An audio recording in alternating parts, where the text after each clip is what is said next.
A secretary recalls, quote, when we'd have family worship that summer we were out there, he'd have a book of theological philosophy. I know I read this last time, but we're moving into new stuff.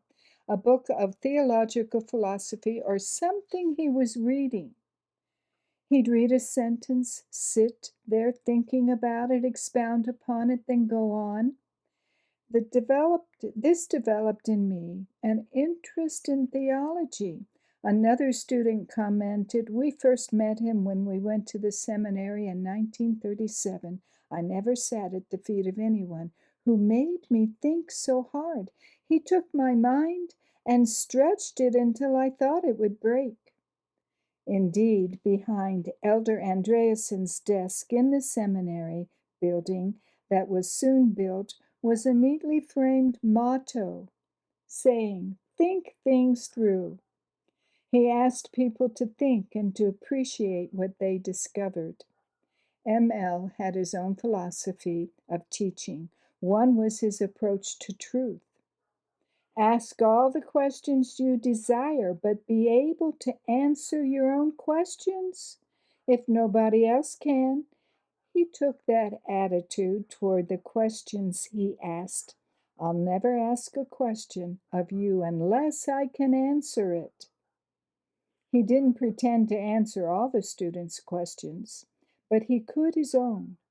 Seminary students sometimes complained about the unanswered questions, but they were theirs. In other words, their own unanswered questions. He would begin class by throwing out a thought provoking question that was seemingly unanswerable, then ask leading questions until we saw the answer. He used to say, the limit of a teacher is the capacity of his students. With respect to Ellen White's writings, ML would observe, when I can't understand something she says, I have a pigeonhole I put the quotations into until I can understand them. He always got right down to business. So, no stories, no sidelines. He drove straight through. ML would always come to his early morning classes neatly dressed, sit down at the table, on his little platform under the Think Things Through sign, fold his hands, and bow his head. Father, his voice would quaver. Then his prayer would continue in just a few sentences of conversation with the one he had been holding sweet conversation with for a long time already that morning. From boyhood, ML had recognized the reasonableness of a conversational tone in prayer.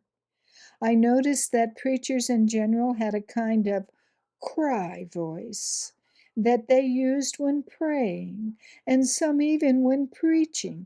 This seemed strange to me, for I could hardly conceive of God as being affected or moved by such tactics. Why couldn't I talk to God as I did to a man? It seemed to me that God would appreciate having me talk to him that way. A student recalls, in class, I remember his tendency to present us with a problem and see what our solution would be. One day he came in, sat down at his desk, clasped his hands, and twiddled his thumbs a bit with a sparkle in his eye. We all sat very quietly because we knew something was coming. Then he said, you know, I have always carefully paid my tithe.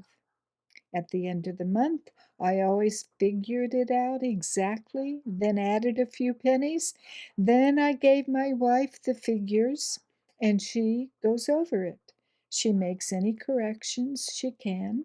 Then she adds a few pennies. But you know, when I went out to the potato patch and I hadn't been there for a few days, I found the plants all covered with potato bugs. Now, how do you explain that? The discussion that followed solved In my own mind, the problem of tithe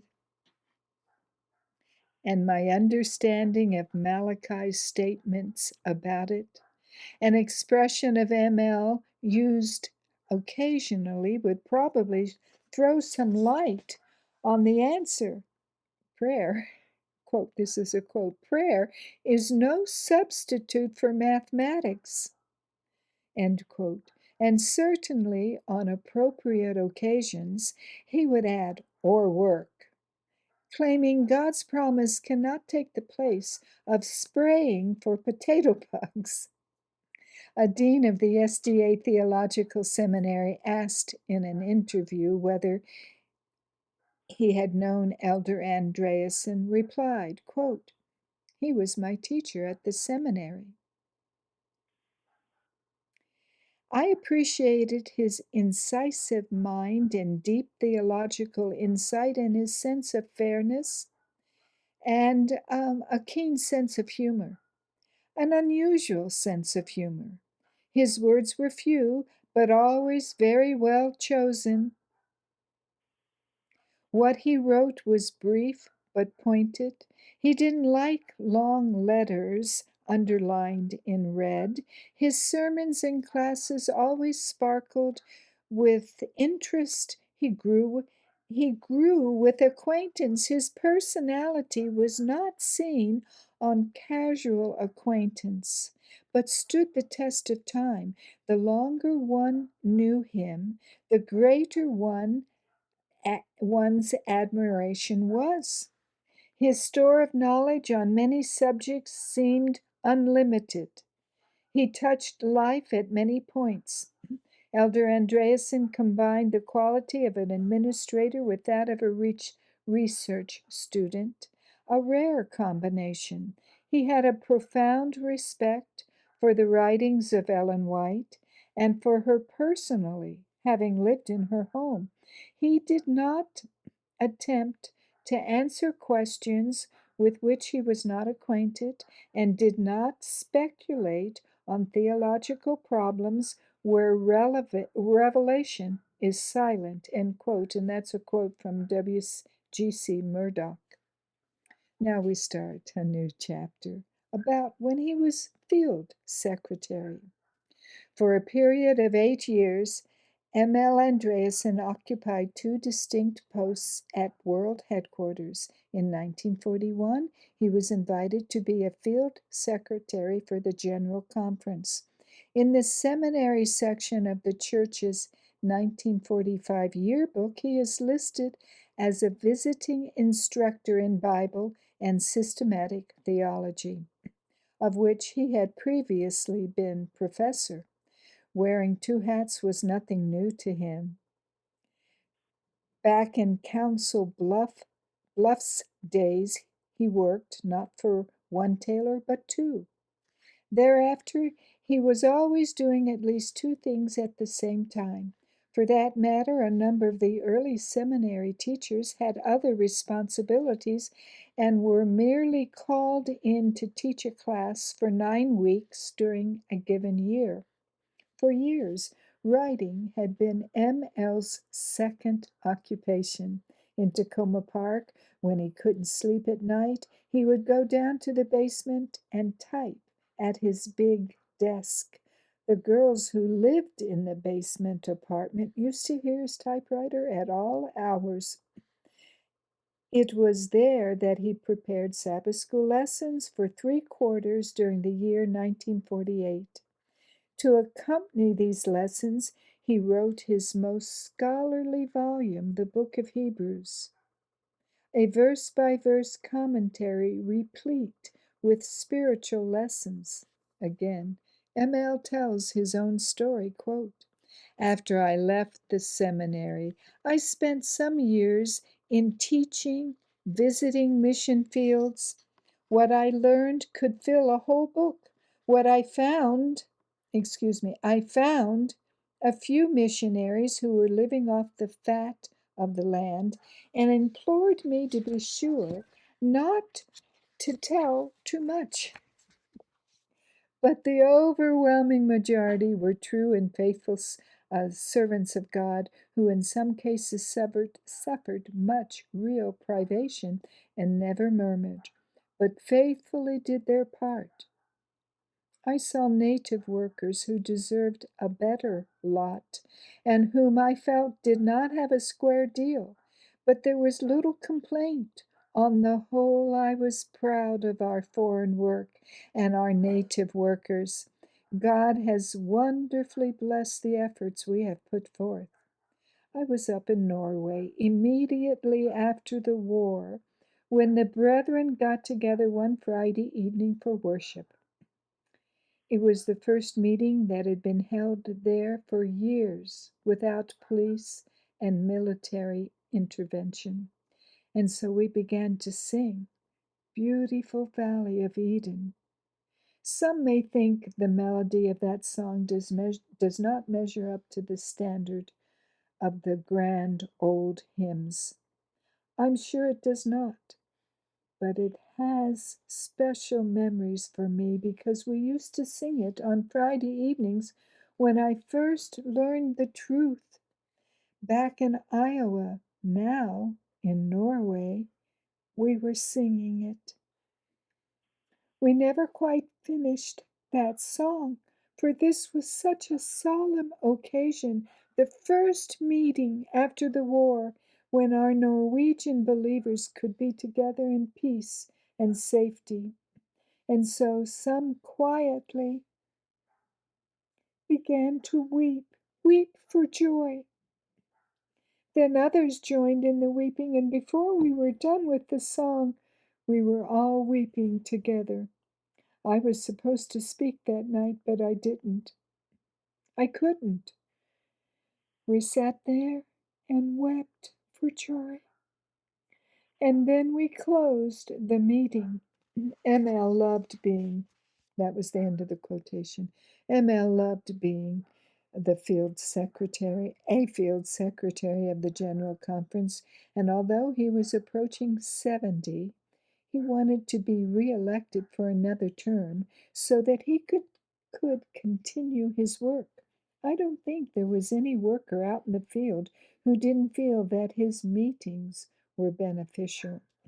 He had gone to the Philippines, Germany, Norway, trying to straighten out doctrines. Elder Branson utilized his special abilities by sending him overseas. His own letters, written during that period, tell much. This is from Manila, December 17, 1947. Dear Doctor and wife, thanks so much for your kind letter. Yes, I wish I could go with you to Europe.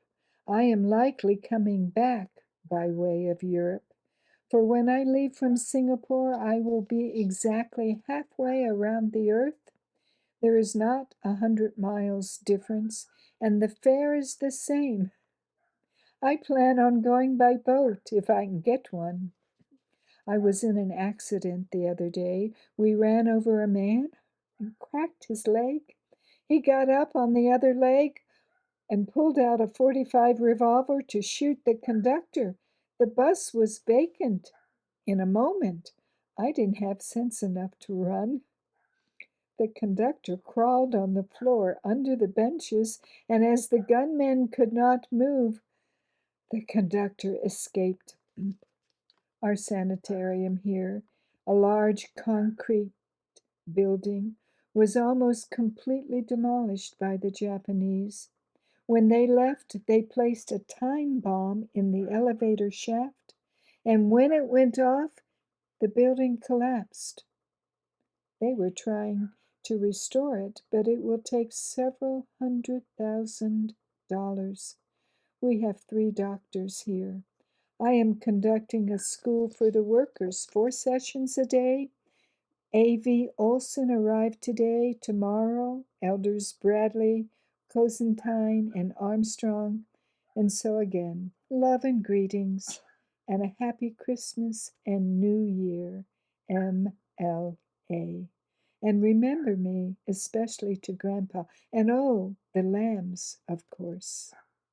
Then from Shanghai, he wrote January 8, 1948, Dear friends, It seems an eternity since I was there, and you have a new president.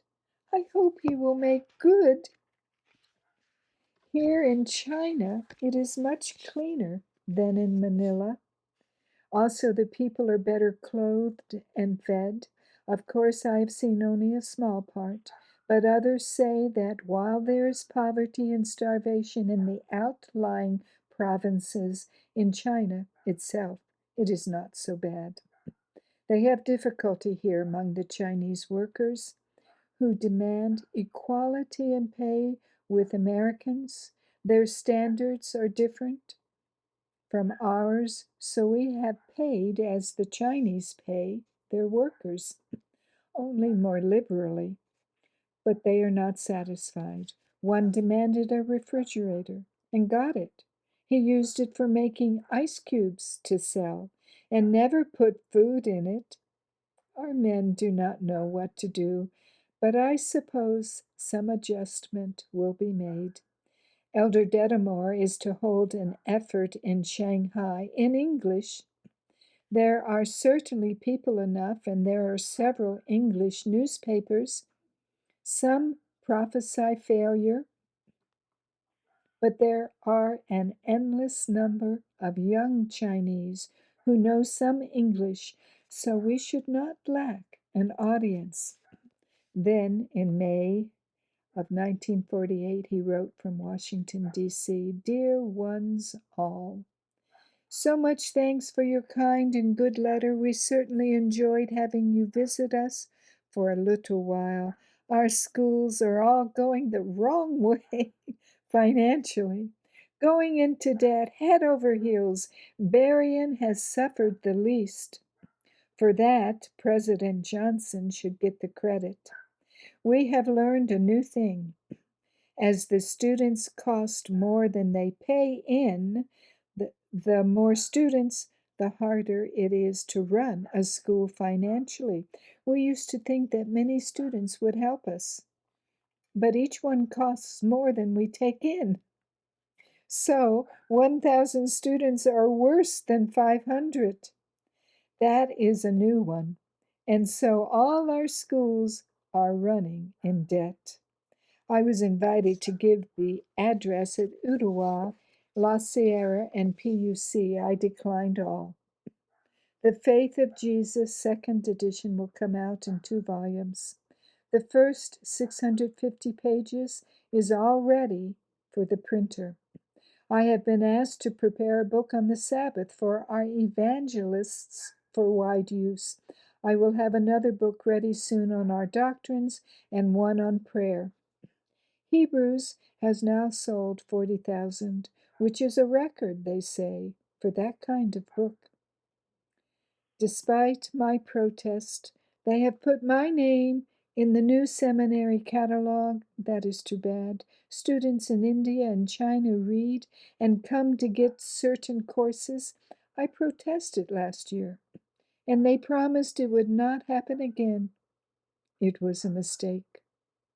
And then from Honolulu, December 14, 1948, dear friends, I'm writing on this menu because I thought perhaps Mary might be interested in seeing the kind of food they serve.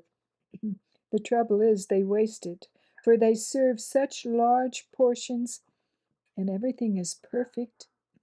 We had a good passage and certainly a tremendous welcome.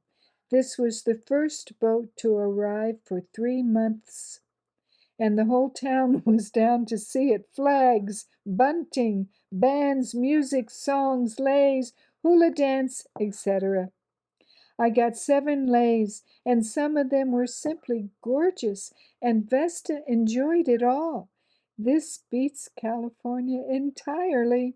It is like the Garden of Eden. If Mother and you had been here, all would have been perfect. They have a complete program laid out until January 16. 2 or 3 meetings a day with the laymen and workers. Then the school in the outlying islands. I will be in Honolulu 2 weeks. Then visit the islands. Vesta will probably stay here. We live in a small hotel, 1 block from the famous Waikiki beach. There is swimming every day, and the water is warm. Another letter from Hawaii, December 29, 1948. Dear ones all, I am now in Hilo, a town in the island called Hawaii, 225 miles from Honolulu.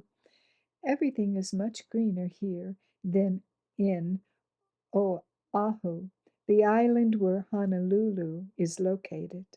In Honolulu, they have from 30 to 80 inches of rain a year. Here they have 150. This year it has been very wet, so they have had about 170 inches. That is a lot of rain.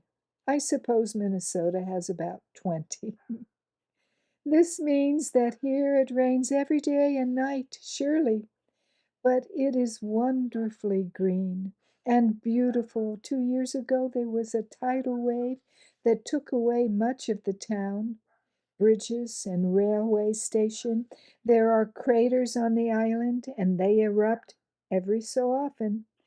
Where I am sitting, I can see the snow on one of the high mountains. It is about 14,000 feet, and the snow is there most of the year. The mountain is accessible, and people go up there to ski. When I came here yesterday, I received, among other things, a lei made of orchids. Beautiful. I had to wear it while preaching. That is one trouble you have to wear when you get it. Bess stayed in Honolulu, but I think she will come over Friday. It is 1.5 hours by plane. End quote. In 1948, while still involved in his world travels, M.L. and Annie purchased a lot in Loma Linda and in May decided to change their official residence to California. We are now in the last days of getting ready to move. Mother has decided not to come back east but stay in California, so she is taking everything along. The second Friday of November, M.L. and Annie were en route to special meetings in Pacific Union College. They had stopped overnight in Mountain View at the home of students from Old Hutch. From Old Hutch. View at the home of students from Old Hutch, okay, where the host had worked in the accounting office with Annie. As the Andreassens were about to leave, ML said, "Come on, ride with us to San Francisco, just so we can be together a little longer." The friends dropped everything and went a piece, saying goodbye in the center of the big city. Arriving back home, the friends found Annie had left a slipper, which they planned to return to her at the first opportunity, but that opportunity did not come. ML tells the story in a letter. St. Helena, November 14, 1948. I'm sitting by my wife's bedside at the sanitarium. She went to church yesterday morning as usual. Then we had dinner at Elder Campbell's, and all was cheerful and well. Upon arising from the table, wife had a stroke, but we did not know it as she kept walking around. But when she failed to respond to questions, we discovered that she could not utter a sound. A doctor came immediately and we took her to the sanitarium. 3 doctors in consultation decided it was a thrombosis or hemorrhage of the brain, probably the latter. Gradually, the whole right side of the body became somewhat affected, though she can still move all her limbs. She is being kept under drugs, so can hardly be said to be conscious. She obeys doctor's orders but does not respond to pressure on her hand. The outlook is not good. We are praying and hoping for recovery. Vesta will arrive in San Francisco this morning at 6:30. It's now 5 o'clock. End quote. Eunice was there when Vesta arrived. That was Annie Andreasen's last morning. Emil did not wait until Annie was gone to present his bouquets. One of his former students whom Emil and Annie used to visit recalls, quote, "One time we were in San Francisco together. Walking down the street, Elder Andreasen said, 'Just a minute.' We were passing a florist. He went in and wired his wife a beautiful corsage. It wasn't her birthday or anything special. It was just his constancy and devotion to her. I think they wrote every other day when they had to be away, when he had to be away. Almost 10 years before his wife's death, Andreasen had dedicated his 571-page book, The Faith of Jesus, to my wife and faithful helper of many years. In this book, Annie had had the pleasure of reading the following tribute, and we're quoting him now. Some do not like to think of marriage or the home as educational institutions, yet in God's plan they largely are so. There the husband may learn the wonderful lessons of having to give in, of learning to back down gracefully or otherwise, of finding out that superior bodily strength is no sure criterion of mental superiority. There he may learn to cooperate to work in double harness, to modify his opinions in the light of experience. There he may learn the workings of a mind of the opposite sex, often puzzling and perplexing to him, and find to his astonishment that it is more often correct than his own logical one, and that if he is wise, he will trust more to the counsel received at home than to the sage opinion of his neighbors.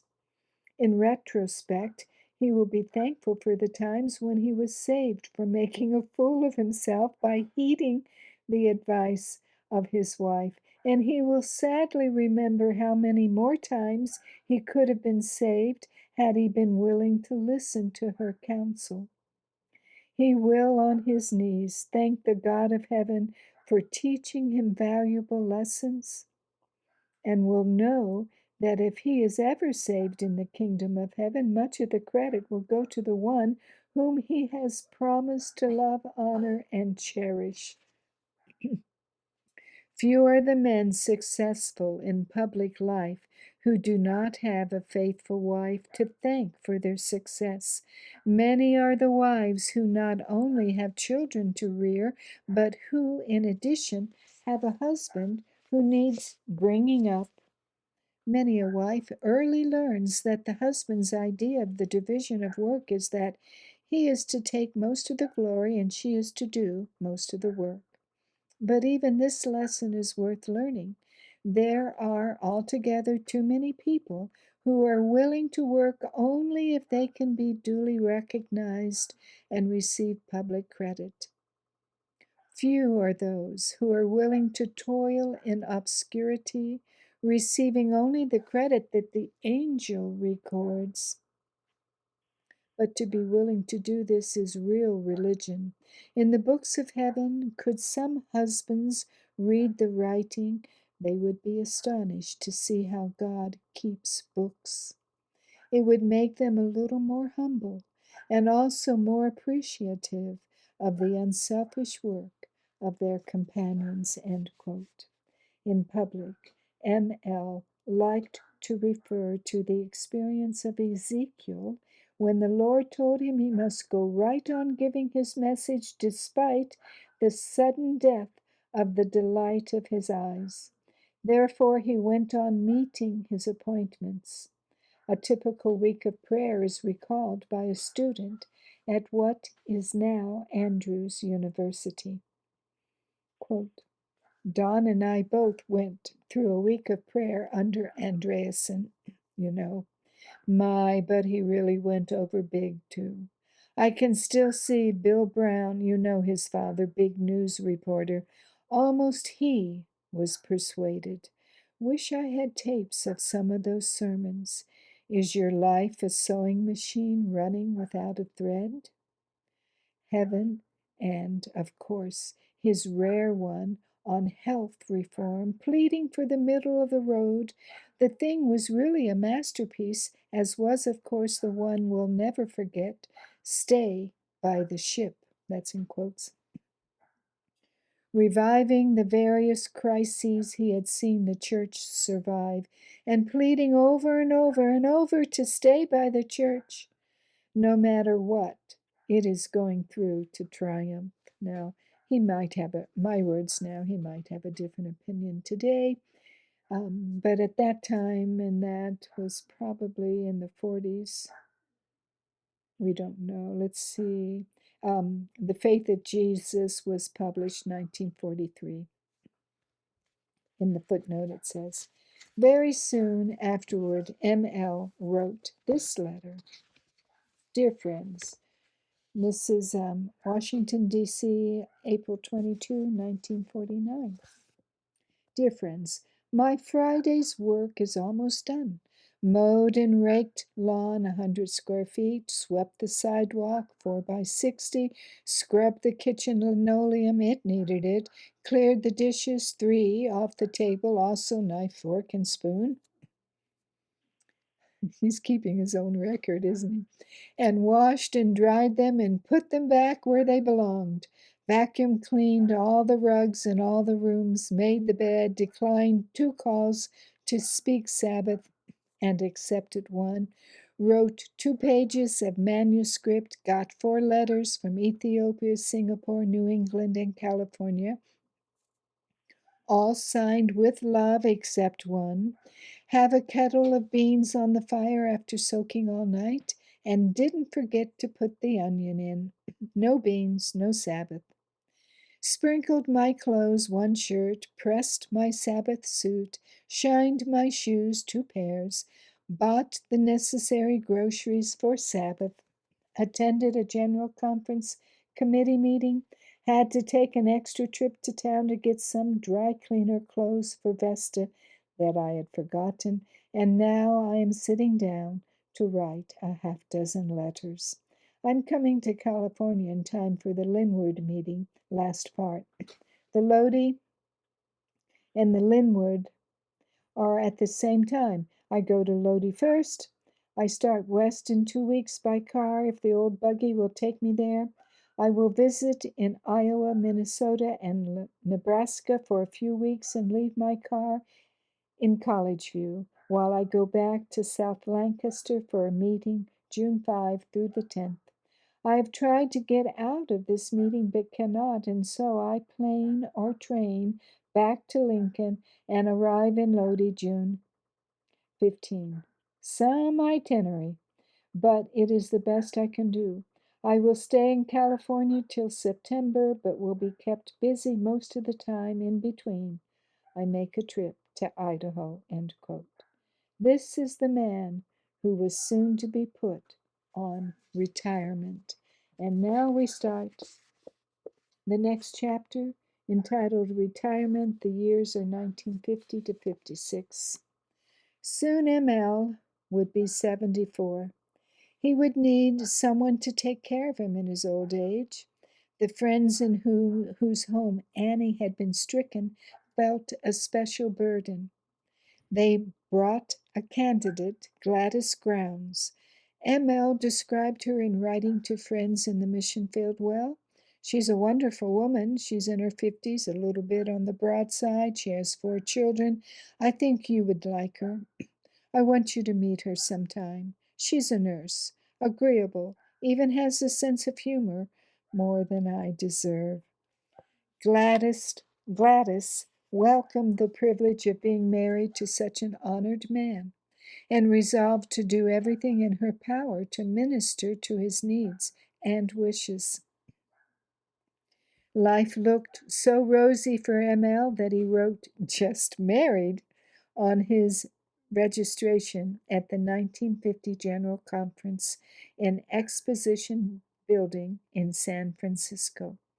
Although ML had every reason to expect that his name would come up for retirement, even though no General Conference official had mentioned the subject to him, he had hoped that he would be among those permitted to go on serving for at least another term, as a very few stalwarts had been. But on July 14, as he was listening to a report of the nominating committee, he heard his own name read at the head of an alphabetical list of 14 ministers to be retired. Almost before he realized what was happening, it had been voted. ML knew that several of the men were older than he. One was 85, another 83. On July 16, he read the full text of the report in the review bulletin. Quote, "It seems fitting, in connection with this report, to mention publicly the names of some of our older workers who, because of age or health, should lay down the heavy burdens they have carried during the years and seek the rest and retirement they have so justly earned. These workers are an honored group among us. They have filled places of responsibility with honor and distinction. Only eternity will reveal the contribution they have made to God's cause. Their helpful counsel and advice, as well as such other services as may be deemed advisable, will ever be sought and appreciated. The following are recommended for retirement: M. L. Andreasen, H. M. Blunden, H. H. Coben, Claude Connard, Frederick Griggs, W. K. Ising, M. E. Kern, C. S. Longacre, Meade McGuire, J. J. Nethery, G. A. Roberts, R. Ruling, J. A. Stevens, Dr. E. A. Sutherland." End quote. 4 days later, just before adjournment of the General Conference session of 1950, veteran minister Carlisle B. Haynes rose to make a speech, which was recorded in the review. "Brother Chairman," this is a quote, "Brother Chairman, inasmuch as there are a few minutes left, I should like to make a motion. It has been on my mind for some time, and I think it ought to be made before this meeting adjourns. I have reference to the report of the nominating committee, which recommended for retirement a long list of names. I am not raising any question about the advisability or the propriety of the retirement, but only the way in which it was done. I think men ought to retire and should consider retirement, but I don't believe their retirement should be forced upon them before 5,000 people.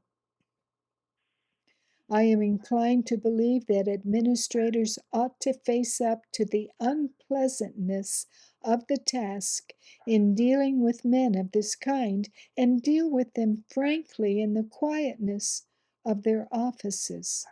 I know that men are going away from this meeting with hurt in their hearts, men whom we do not want to hurt. Men who have given earnest, sincere, faithful effort over half a century of time are going away from this meeting feeling that they have been dealt with unjustly. We are establishing a pattern that will come to be our practice in the days to come, and I would prefer not to have that kind of pattern established. I move that this action be deleted from the permanent records of this conference." End quote. This was duly voted. As it worked out, Retirement for M.L. meant he would now be more available to the churches that wanted to hear him. After Gladys got off from work at the Glendale Sanitarium at 3 p.m., she would drive him as far as 200 miles round trip to an evening appointment. On Sabbaths, he would often be booked for 4 sermons, afternoon and evening, as well as 2 in the morning. As he summed it up some years later, since my retirement in 1950, I have been busy every minute. The first 5 years, I continued my work as if I were still employed and did my full share of the work on hand. But having no settled field, I had more leisure than I had had for a long time, so I studied as I never have done before and got much reading done. By the time the 1953 Seventh day Adventist yearbook was prepared, M.L. and Gladys were living in Gold Gulch, an area of private homes near the Santa Cruz Redwoods. When a visitor came, the first thing M.L. would do would be to take him out to see the big red trees. He said that heaven would be in the redwoods. Their 2 bedroom house had a living dining room and an enclosed porch that M.L. used as an office. There was an outdoor fireplace used by the Andreassens and their next door neighbors. Built on a hillside, the house escaped when there was a flood. It was the only white house in the area. When a friend commented, "It sticks out like a sore thumb," M.L. replied, "Well, it could change color." For about 3 years, the Andreassens lived in the redwoods summer and winter. During that time, M.L. devoted much time to writing. When he suffered a heart attack, they decided it would be well to move to Glendale, where Gladys owned a home a few blocks from the Glendale Sanitarium. One reason M.L.'s heart attack did not come until late in life was because of his attitude toward food. Early in his Adventist lifetime, he had learned the lessons of a middle-of-the-road diet, and attested by the granola story. He learned to like simple food. He often talked about the peanut age. Quote, "I believed that if it tasted good, it was wrong." There's a text that says, "Eat ye that which is good, and let your soul delight itself in fatness." It doesn't say that which you like, but that which is good. I didn't like olives, but they were good. The Bible says to eat that which is good, so I learned to eat olives. End quote. One acquaintance remembers, "When I saw him coming, I'd put a big pot of beans on the stove, lima beans, any kind of beans." M.L.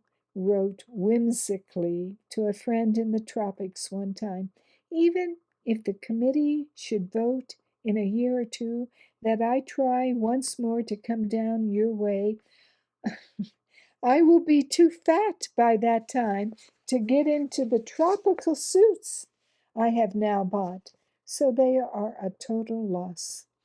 In reality, he was careful about his calories. 5 years after he wrote that letter, he was invited to dinner one Sabbath. He turned down the hickory nut cookies made especially for him and his wife and insisted on just a tenth as much ice cream as the others had. Exercise was another health precaution M.L. maintained. Only 2 years before his death, he wrote to his friends, "I go swimming practically every day. I thank God for my health." In Glendale, M.L. was more available to his friends.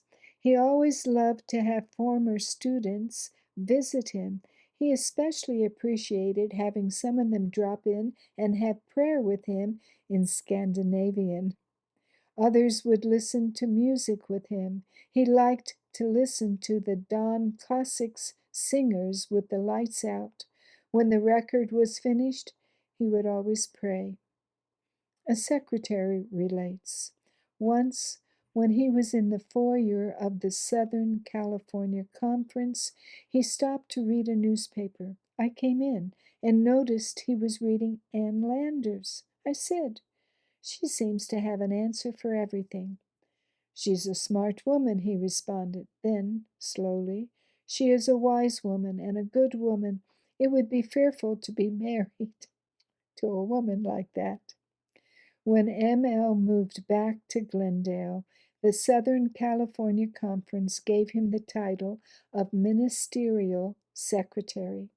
This official recognition gave him a new lease on life. He went from church to church giving 10-day revivals based on the sanctuary and the spirit of prophecy.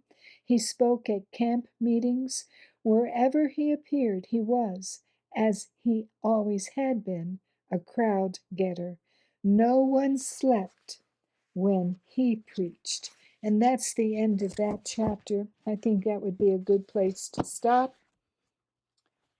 And I'll just read the first sentence of the next chapter. On a certain morning in the autumn of 1956. And that gives us a little hint of what's coming up. But